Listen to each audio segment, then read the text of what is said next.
Welcome back into Talking Fitchburg. Joining me today to talk about vacation, Tiffany Schultz, Better Business Bureau. Tiffany, how you doing?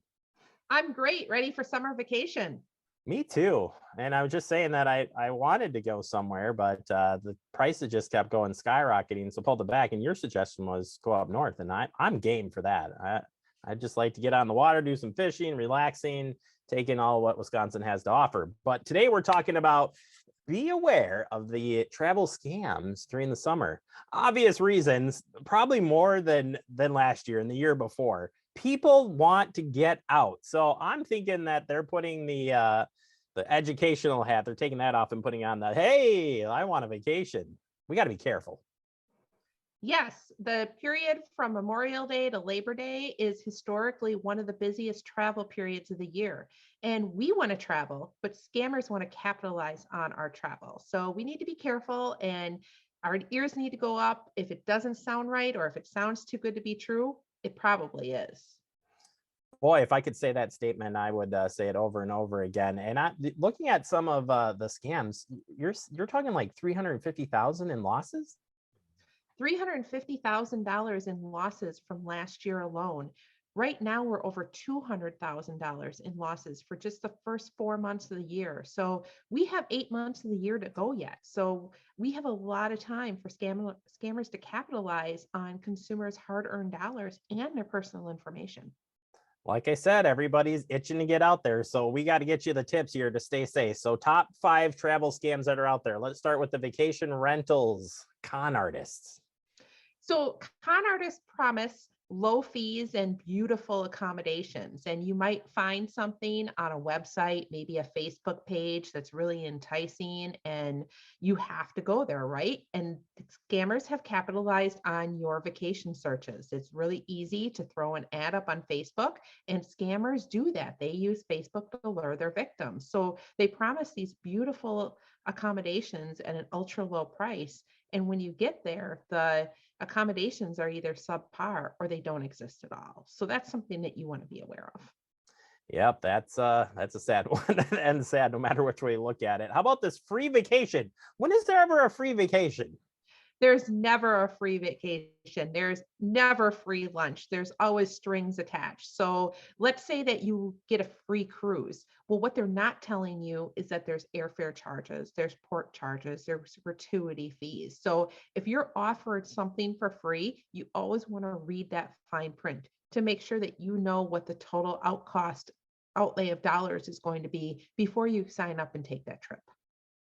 Yeah, that's there was one that you take away today. Nothing's free. Please remember that. Hotel scams, another maybe a little bit similar to the vacation rental, but tell us how this one works.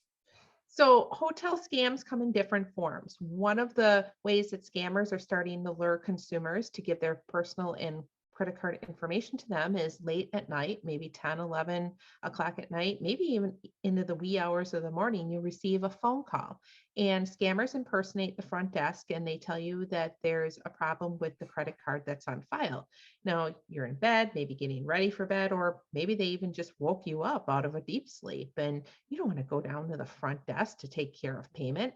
So what they do is they make it really convenient for you, and they say, oh, we could just go ahead and take that over the phone. It's really not the front desk that's calling. It's a scammer that's calling you. The front desk is never going to call you late at night in the middle of the night to arrange payment. You should always take care of payment at the front desk. It's funny. I was on a trip that there was a big storm that came through and it knocked out the credit card machine. Nobody knew this until the next day when everybody went to check out and they couldn't process it. And you just reminded me of that. Like, yeah, they didn't call us.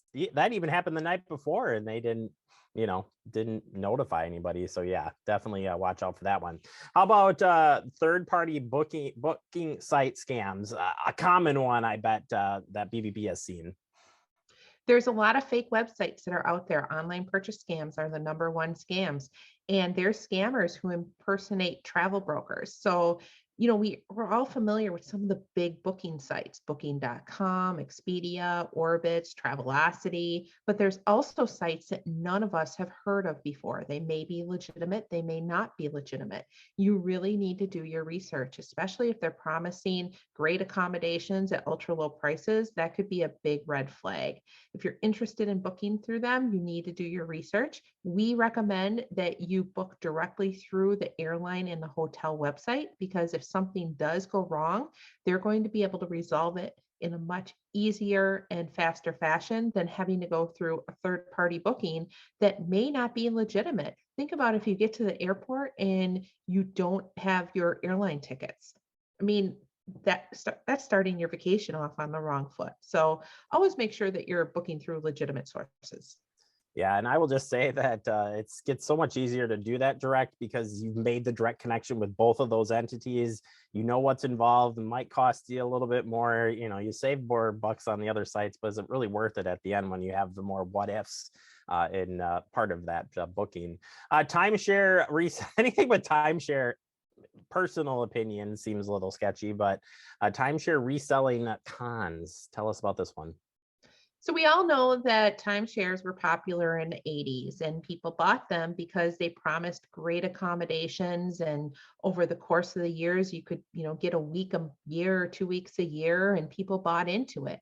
Well, those people who have bought into it maybe are in their 80s now, not traveling as much, and they just want to unload it. Scammers purchase lists of timeshare owners, and they make a phone call to you and they say, "Hi, I understand you have a timeshare in Mexico or wherever it is," and they offer you the opportunity to sell it. They may even say that they have a buyer for it, and they ask you for some upfront fees. They may continue to ask you for fees, meaning that, "Oh, I need $75 to process this. I need $250 for this. Oops, we have another fee here." And by the time you realize it, you're out hundreds of dollars and you still have your timeshare. So if anybody calls you to sell your timeshare, it's likely a scam.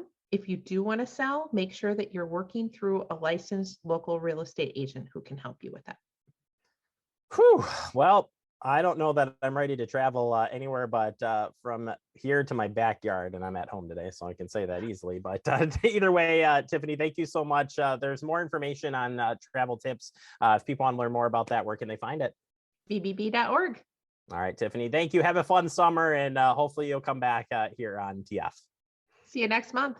You bet. We'll take a quick break. More to come. You're watching Talking Fitchburg.